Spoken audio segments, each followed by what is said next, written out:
Today we talk about Eid al-Fitr. এ madam এ হুজুর আরবিতে খুতবা না পড়ায় যে ইংলিশে খুতবে পড়ায় কে? আরে বাবা এটা তো ভাইরাল হুজুর, ওই কথায় কথা ইংলিশ ফুটায় বলেই তো ওনারা নিয়ে আসে। Either namaz, 6 takbir. 6 takbir. Number first takbir is hands up. তার কেউ বুঝুক আর না বুঝুক ইংলিশে খুতবা দিতে আছে। আচ্ছা হুজুর মেলা বলতে আছি আমরা, আপনি কয়েন।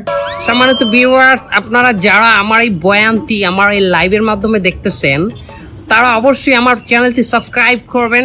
আচ্ছা হুজুর আমার একটা মশটা কয়েন দেখি, এই ঈদের দিন কি মহিলারা পর্দা সহকারে নাচতে পারবে? পর্দা সহকারে মহিলারা অবশ্যই নাচতে পারবে, কিন্তু নোরা ফতেহির মতো না, ক্যাটরিনা কাইফের মতো না। ও হুজুর আপনি নুরাবাতি এরিছেন কেমনে? ক্যাটরিনা কাইফকে বাঁচালেন কেমনে? দোয়া খাই গেলাম নাকি?